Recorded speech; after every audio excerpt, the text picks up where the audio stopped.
episode 215 of the Witty and Gritty podcast. I'm here with my wonderful co-host, Faren. And I am here with the other co-host, Brooke. Just the other. Oh my gosh, the other wonderful. Oh my goodness.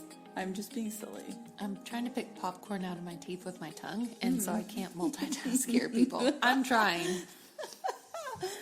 Y'all know she's fabulous. I don't have to tell you.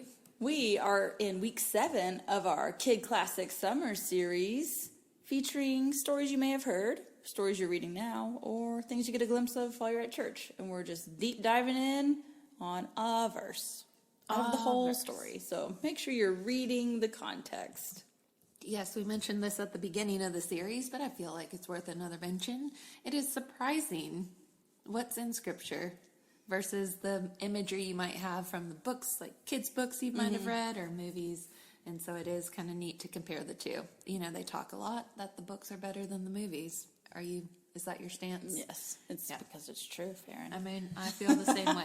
Although the ones that I haven't read the books, those are the ones I'm like, but is it better? Yeah. Oh, I get it. This is why we want you to go back and read. So today we're talking about David and Goliath, classic underdog story. Faren, like you were saying, you liked those a few episodes ago. Remember, we talked about last week, Ruth and Boaz got married. They had Obed, who is the grandfather of David. So Obed had Jesse, Samuel anoints David. Anyway, we're going to get there. So the very next book after Ruth is 1 Samuel, and that's where we're going to continue the story. There's some Israelite drama because, you know, they want to have a real king like everybody else. Like, why do all these other countries have a king? I want a king. And God's like, yo, but whatever, man. You know what that reminds me of? What? Wanting glasses. I think everyone that has glasses, unless they needed them from birth, has a story about a time they thought they wanted glasses, were excited when they got them, and not too long after that, they're like, actually, I would rather just be able to see. That's so funny. Yeah. So God allows this whole king thing to happen, and that's where Saul came in. Saul was like so not Saul from New Testament, Saul from Old Testament. We'll give him a last name. Give us a minute. We'll figure something else. Saul the first king. Oh, okay, there we go. Anyway, who knows? I don't know. King Saul. That guy. He was great at first, and then it's all kind of crazy in his head, you know. But then Samuel is the guy who is anointing these people. So he knows he's going to anoint David.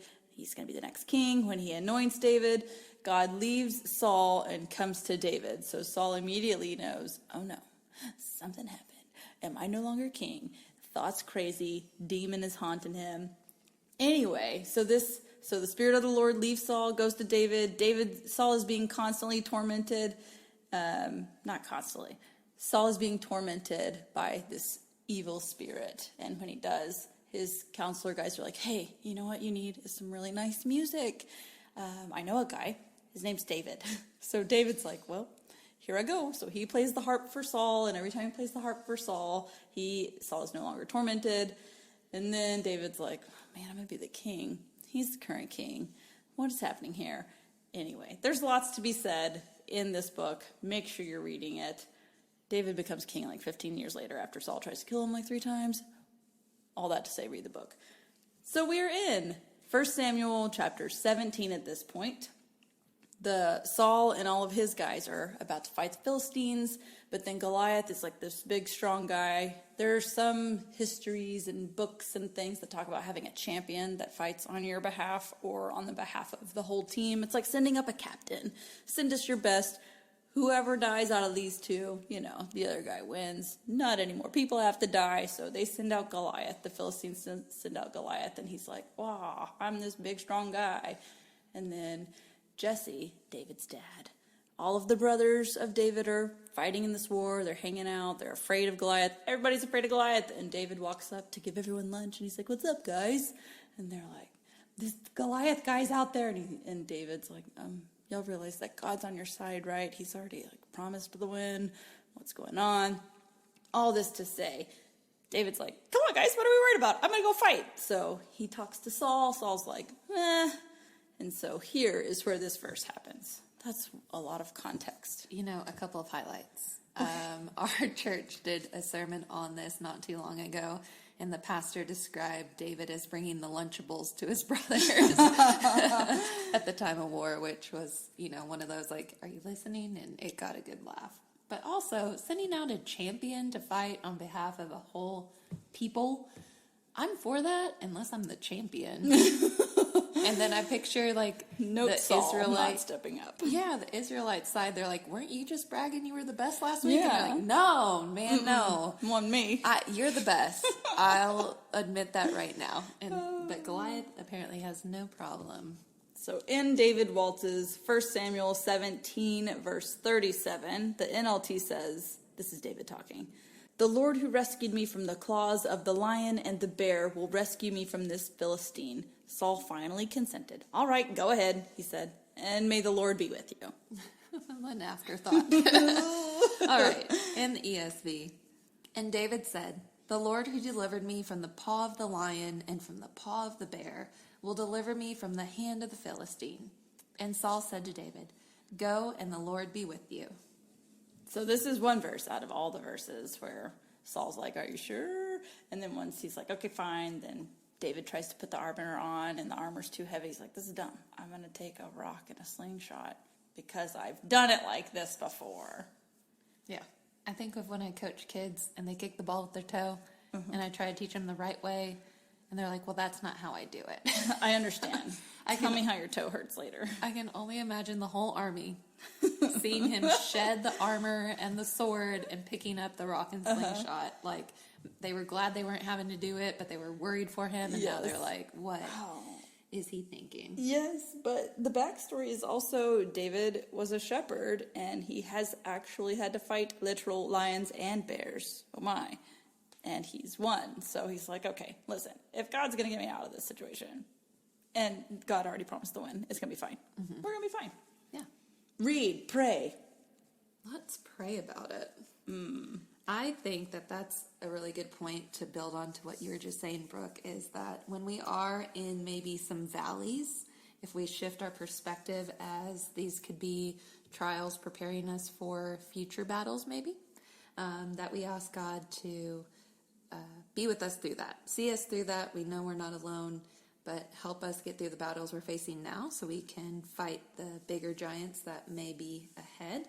And also, this sounds crazy, but maybe praying that God does prepare you. Because if a giant's coming either way, do I really want to fight a bear and a lion? No. But if I know that God can put me in situations to build certain skills, then I guess I'm going to ask for that preparation. Yes. God does promise to equip us, and we are being equipped as we walk each day with him. So that is a very good point, Faren. I like David's confidence. There is no doubt in his mind that Goliath's going to lose. The Philistines are going to lose. Not a single doubt in his mind. I want that confidence. I want to be so bold and so confident to be like, why are we worried, guys? This is not a thing. Don't make it a thing. It's not a thing. But then, like you were saying, Faren, the bear and the lion, all those days shepherding the sheep. Oh, look at that, shepherding the sheep. You'll see that later in the New Testament, everyone. But then he is, okay, I would be more afraid to fight a lion than a Goliath in my brain, in my human brain right now. Because I don't know what that lion's thinking. They don't move like I move. I don't know. But he beat the lion, beat the bear. And by he, I mean God, through David. This is where all this confidence is coming from. I feel like I could outrun a giant. I don't think I could outrun a lion. And I don't know. Bears, they're pretty fast. They They can climb trees. So if that's your plan, too bad. That's true. Oh, man. I like how you mentioned the whole preparedness, because there are seasons where you need to pray for, God, please prepare me for what is to come. But then also you can pray for God to bring those to light from which he's done in the past. Like, what were times? I know this test is coming up, or I know this big event is coming up in life. What are some ways that I know I've walked through this before, or I know someone who has? Please put those people in my path. Help me have those good conversations. That way I feel more confident going into this later. We've used the phrase before that the battles you're facing now will be someone's roadmap later. And I think as a parent, we get to do that a lot, where our kids are coming home and they're in certain school situations, friend social situations, and maybe we had similar experience. And so Tori appreciates hearing those stories. Yeah. And then she's like, but how did it end? I'm still standing. Sometimes I'm like, well, it didn't end good, but if I had to do it over, I would try this. Or it took a while, but here's how it finally ended. And, trying to connect the dots with her. And that's great. Read, pray, talk. How can we do this with our community? That confidence, that preparedness, those are some words we've been using today. How can we use that in our community? Well, when you guys go back and read the story, you'll notice that there is a section where David is asking a lot of questions to better understand the situation. And so one thing that I thought we could talk about with those in our community is if you are facing a giant, to, again, confide in those you can trust. And they may be able to provide you with more information or ideas or a fresh perspective on the topic that could help you fight your giants. I don't know why it surprises me, but sometimes when I bring something up, they're like, oh yeah, I've gone through that before, or I haven't done that exact thing, but here's what I did in this situation. So if you can poll the audience of trusted, wise counsel, there will be a solution of either one or combined things that you can try. Read, pray, talk, tell. Yes, so I'm thinking of a tell. Another one with Tori is that we're recording this at the end of the school year, and the end of the school year is crazy, especially for teachers, but I feel like as parents of kids in school too, it's just a crazy time of year. Sports are ending. Is your pantry ready for the summer snack stomach? Oh my gosh, Walmart will have nothing when I go to the store this weekend. But she just said, I feel like things keep stacking up and nothing is coming down. And I was like, man, I think that all the time. Like, my to-do list is growing and not getting any smaller, even though I'm doing lots of things. And so, if that's a giant in your life, is focusing on taking it down, like one thing at a time. Yes. And so David didn't try to destroy Goliath all at once. He hit him in one part, the head, and then went and chopped it off. Yeah. Sorry, spoiler alert. But encouraging people, those you lead, that when you're facing hard things, we talk a lot about reflection. So, of course, thinking about other hard things you've accomplished, but trying to take something big and break it down into manageable chunks. Yes, I like how you're going on that, because my thought is kind of going the same. Sometimes it may seem like a big task with a very small solution. Obviously, God's a big deal, and he's the one who provided the way. But David didn't need that armor. He didn't need a sword. What he needed was the small skill set he had of a slingshot, and God used that in a big way. So there might be something your kid's really good at, but it's not that big of a deal. But maybe it is, or maybe they'll use it later, or maybe they'll be practicing it all these years. That way when they're 30, oh man, I've been doing this for 20 years already, so here we go. Yeah, that makes me think of the idea that use what God's equipped you with. Yep. So I'm sure that many of the soldiers that were facing Goliath wish that they had, some crazy weaponry to take him down. But David just used what he had and what skill set God gave him to take him down. He didn't need anything big and fancy. So yeah, God's going to make a way. Every time. I love it. Okay. Wow. I feel like that went really fast, but maybe it's because I had to talk really fast with the context part. Slow that one down, everyone. I feel like I was like, I think you're doing a great job. Sweating. Hey, Brooke. Hey, Faren. We talk about a lot in these episodes. We do. Sometimes I listen while driving or doing dishes, and I wish I had it in written form. Oh, yes. Yeah. Did you know? What are you going to tell me? That we have a newsletter? We do. Yeah, that summarizes some of the information from the podcast. We leave a little meat on that bone so you can go listen to it with resources and encouragement, and I always find them entertaining. Oh, good. Yes. I'm so glad. But did you know some people don't receive those emails? That's not good. They're missing out. So if they're missing out, what can they do to not miss out? They should go to wittygritty.blog, and there will be places all over the website on the sidebar at the bottom on a pop-up that you can join our email newsletter, and you can get updates every week, and we update about life, things you can pray for, and also what's happening on the show. Perfect. Hooray! Okay, don't get left out. No. We'll see you next week. Bye.